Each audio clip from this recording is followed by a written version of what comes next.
Hey folks, welcome back to the channel. We're about ready to get dinner going, and we're going to share a recipe with you again today. It's going to be in the kitchen, but we got a little chore to do outside before we get that going, so stick around.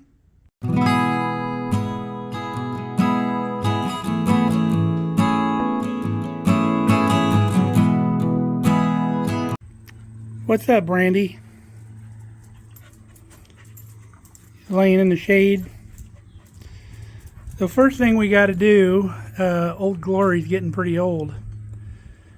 We get lots of wind out here, and we go through about a flag a month. So we're going to take her down and put a new one up.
All right, we got her did.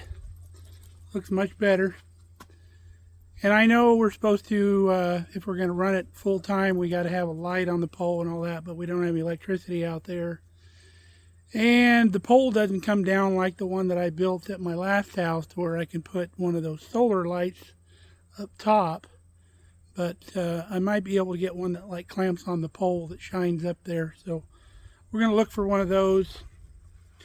I was glad to get that swapped out. And then we have a place in town, a drop box for retiring flags that the Boy Scouts and the VFW have there, that we're going to drop that off. So we're going to make something a little different for dinner tonight. So I was going to share that recipe with you.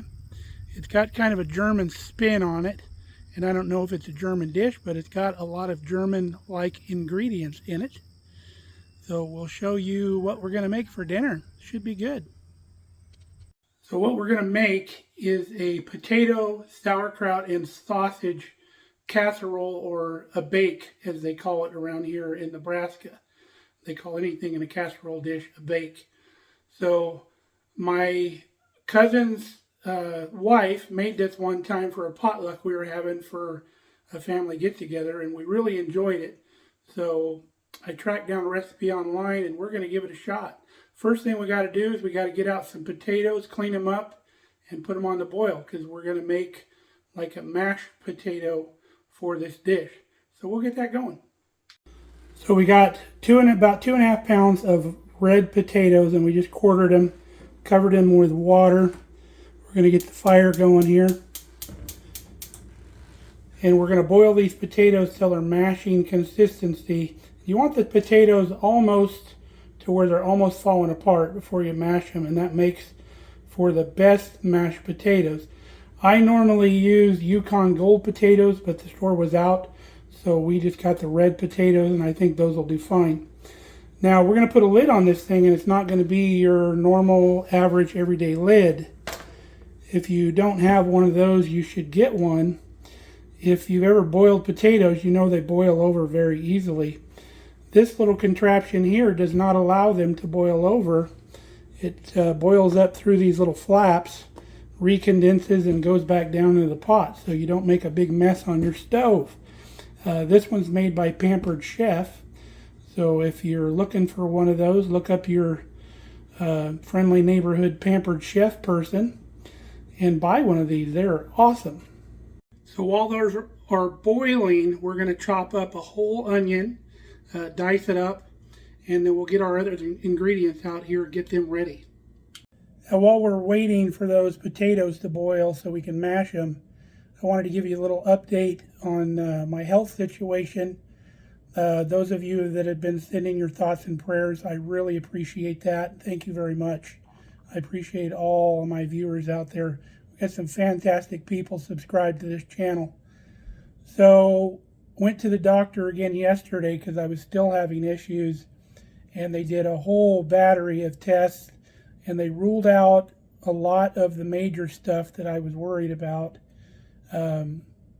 So now what they're thinking is either gallstones or a stomach ulcer, which still been giving me some pain. I've stayed up half the night last night in pain, but we're going to get down and get that scan tomorrow so we can figure out what that is. Hopefully figure out what's going on, and then we'll proceed from there. But I just wanted to tell everybody I really appreciated your thoughts. So thank you very much. You can see how our lid works. It boils up through there, but that's as far as she goes. And you can boil on a little higher heat than just the simmering. It cooks a little bit faster. We've got most of the rest of our ingredients out here ready to go. We have our diced onion. We have about almost a pound of smoked sausage. They're only 12 ounces now in a package, just like any other thing. They've lowered the amount in the package. You can use any sausage you like. You can use bratwurst, you can use Italian sausage, you can use linguiça, just really whatever your taste is. Now, your smoked sausage that you buy in like linguiça and stuff like that is already most of the way cooked. So if you're going to use a fresh sausage like bratwurst or Italian or something like that, I recommend that you cook it first before you cut it up to put in the dish. That way you don't have to worry about it cooking all the way through in the casserole, because it's fairly insulated inside all the other ingredients. Now we also have our purple sauerkraut that we made here on the channel a few videos back, so we're going to be using that. And the purple sauerkraut will probably give it kind of an off color, but we're not worried about that. It's not going to taste any different. But you can use just regular sauerkraut. It needs about 16 ounces. There's about 32 ounces in that jar. So we're going to be using about half of that. Now, if you remember when we did that fermentation, we also made some fermented pickles. And we really enjoyed those. It was the first time we've ever had them. They were a nice, sour, salty, really good pickle. We had dill flavored in it. Fantastic. So I've got another jar of these making right now. And we also made some corn relish the other day. It was really good. Got that recipe from my brother. We really enjoy that. And I got to put the rest of my fermentation stuff back away in the pantry. So I'll do that, and we'll be back on these potatoes here in a minute. Our potatoes are done cooking. You can see they're pretty much falling apart, and that's what we're looking for. So I'm going to drain these babies out, and I'll show you how I make my mashed potatoes. We've got our red potatoes drained. So now we're going to add a whole stick of butter. I know that sounds like a lot, but that's all right. We're going to push that down in there to where the butter melts. And then we're going to add some salt and pepper. It takes quite a bit of salt for mashed potatoes. You'd be surprised how much it actually needs. And we'll taste it later when the potatoes are made, and we'll keep adding salt as needed until we get the right amount. Because if mashed potatoes are lacking salt, they really don't taste good. So we got our salt and pepper in there, and then we can start mashing. That'll help the butter melt a little bit as it mashes. And we'll get this mashed up pretty good before we add our next ingredient, which is one of my secrets. Some people will add milk or some other kind of dairy into their mashed potatoes. I add sour cream. Now, to know how much sour cream to add, you just want to add it to where the potatoes get a fluffy consistency, and then stop. You don't want to add too much. You don't want to overpower the flavor of the potatoes. But just a little bit of dairy will make these potatoes nice and fluffy.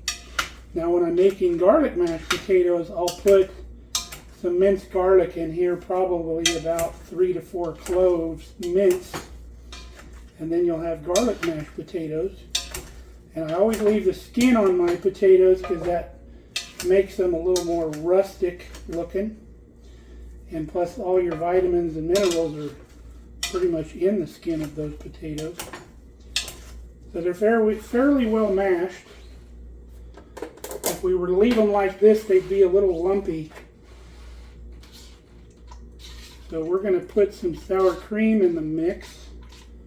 Probably, I'm going to start with about a half a cup, because we can always add more. Can't take it out, of course. So we'll stir that up pretty good before we go back to mashing. I think actually we're mashed about as mashed as we need to be. And that amount of sour cream, I believe, is going to be fine. They're nice and fluffy right now. You want your mashed potatoes so they actually taste good by themselves without any gravy or anything on top of them. They need to have a flavor profile that you enjoy just eating them like this. So I'll clean off my fork in there. And then we will taste.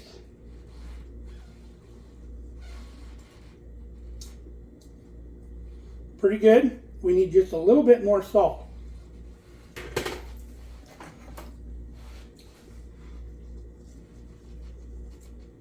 That'll probably do it. And I think I'm going to add, because there's such other strong profiles, we're going to add some more black pepper too.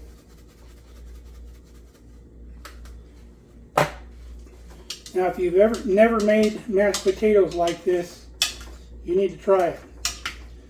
Fantastic potatoes. Everybody will wonder, wow, what'd you do to those mashed potatoes? So these are done. We're going to put the lid on these and set these aside, and we're going to get the rest of our dish going. Alright, next step is we've got our actual casserole dish that we're going to use for our recipe. We put a little bit of our garlic scape olive oil in there. We just put some garlic scapes in the bottle, and it flavors the olive oil. So we're going to add our onions.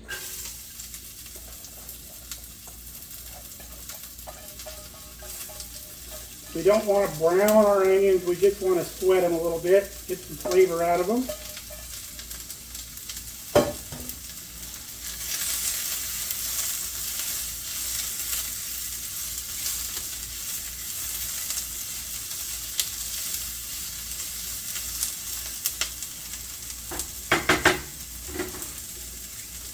While we're waiting for that, we'll take about half of our jar of sauerkraut, put it in this bowl.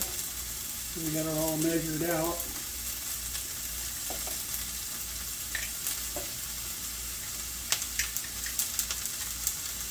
want to leave as much juice as I can in this jar because the sauerkraut that's left in here will need that juice. Try to keep it covered up in there. So that's about all we need.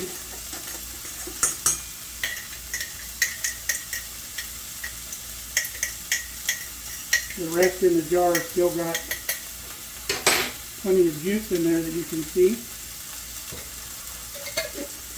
So we'll get that put back in the fridge.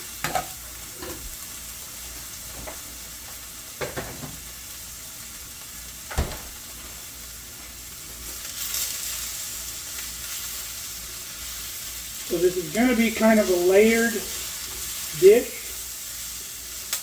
somewhat like shepherd's pie, because you'll have kind of the meat and the vegetables down in the bottom, and then you're going to cover it with that layer of mashed potatoes and a little surprise ingredient at the end, and we're going to bake it. So we've already got our oven preheating to 400 degrees when we got our mashed potatoes done.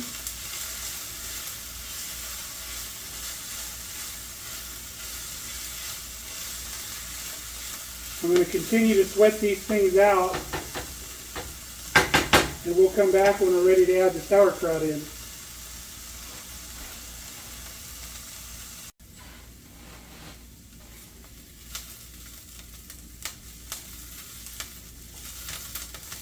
Our onions are sweated out nicely. So we're going to add all of our sauerkraut to the pot.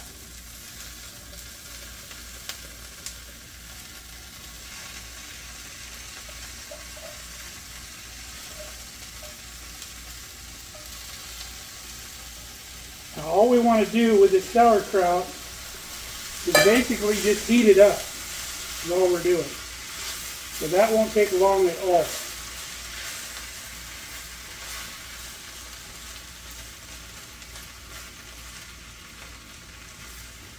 When you eat fresh sauerkraut, you get the benefits of all the probiotics from that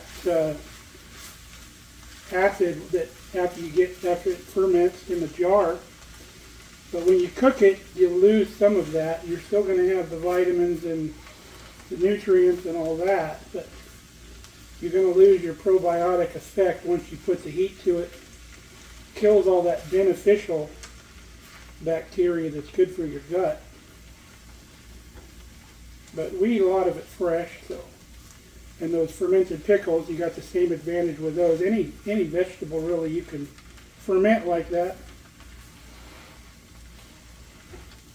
So that's heated up nicely. We're going to turn the fire off, and we'll start layering this dish. I'm going to let the pan cool down just a little bit.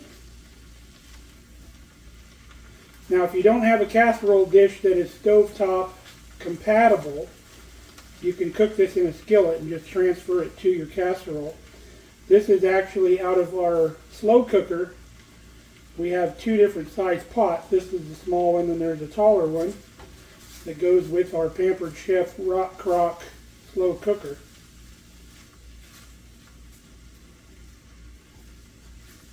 But very versatile pan. You can use them for Dutch oven. You can use them in the oven. You can use them in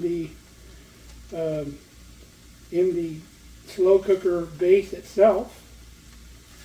That's what I like buying. A lot of people think Pampered Chef is really expensive. I don't know why you're buying all that stuff. And they are a little bit pricey, but I stay away from single task items, things that do only one thing.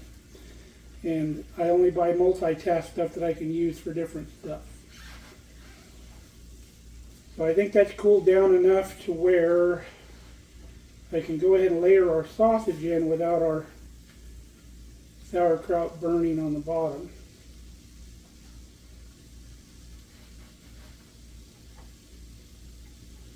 So we got a nice even layer. I'm wondering if I'm going to need to transfer this to my bigger pot, because there's quite a bit of mashed potatoes that need to go in here. We might be all right. Now I'm just pushing that sausage down into that sauerkraut a little bit.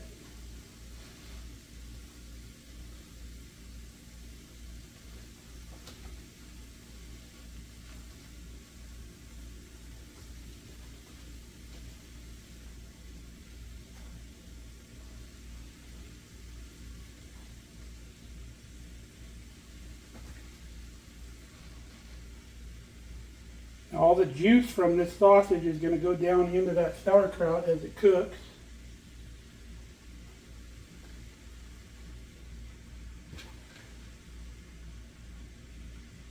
There we go. Got our sausage layered in there. So now's the time for some mashed potatoes. Let me wash my spatula off.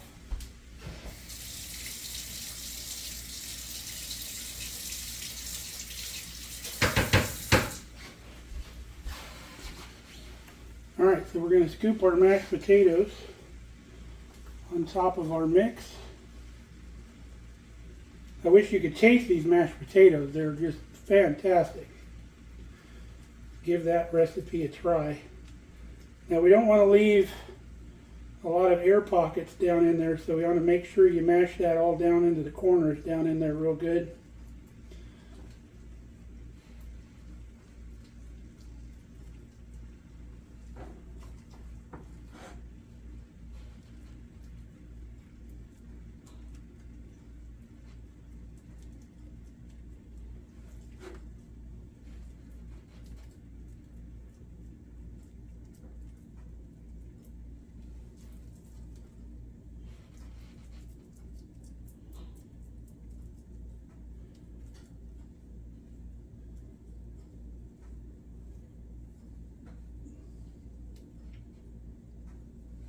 Maybe just a little more.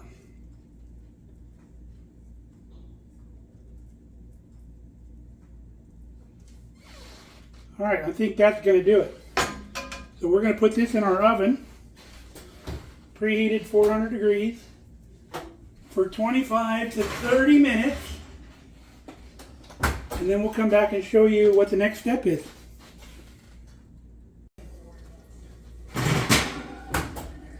Alright, it's been 25 minutes. We've got just a touch of browning on the top, which is good. So we're going to add some cheese on top of this. I'm just using a triple cheddar cheese. You could use any cheese you like. Whatever you think would fit this dish the best.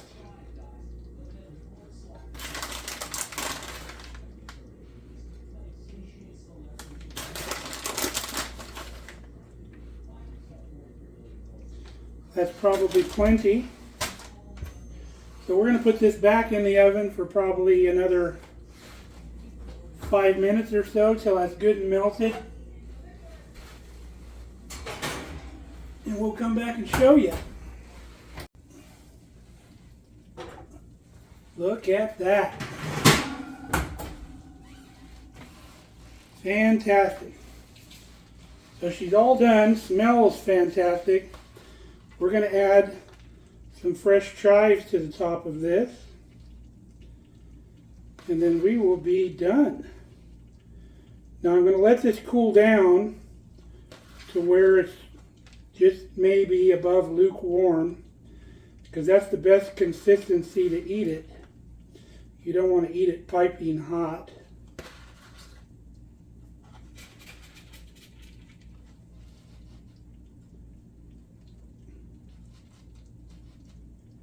There you go. Doesn't that look fantastic? Fit for a king. Okay, folks, we're going to give this a taste. Take a look. Doesn't that look yummy? So we'll get a little bit of everything in our bite here. A little sausage, a little sauerkraut.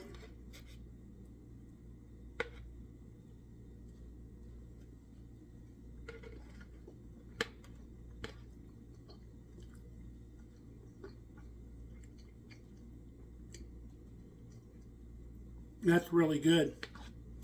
just like I remember it. So yummy. Got to take another one.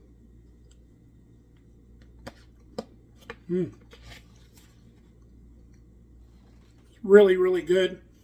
I think this is more of an adult type dish. I don't know how your kids would like it. I mean, if they like sauerkraut, they probably would enjoy it. But fantastic flavors all the way through that. Got kind of a German feel to it.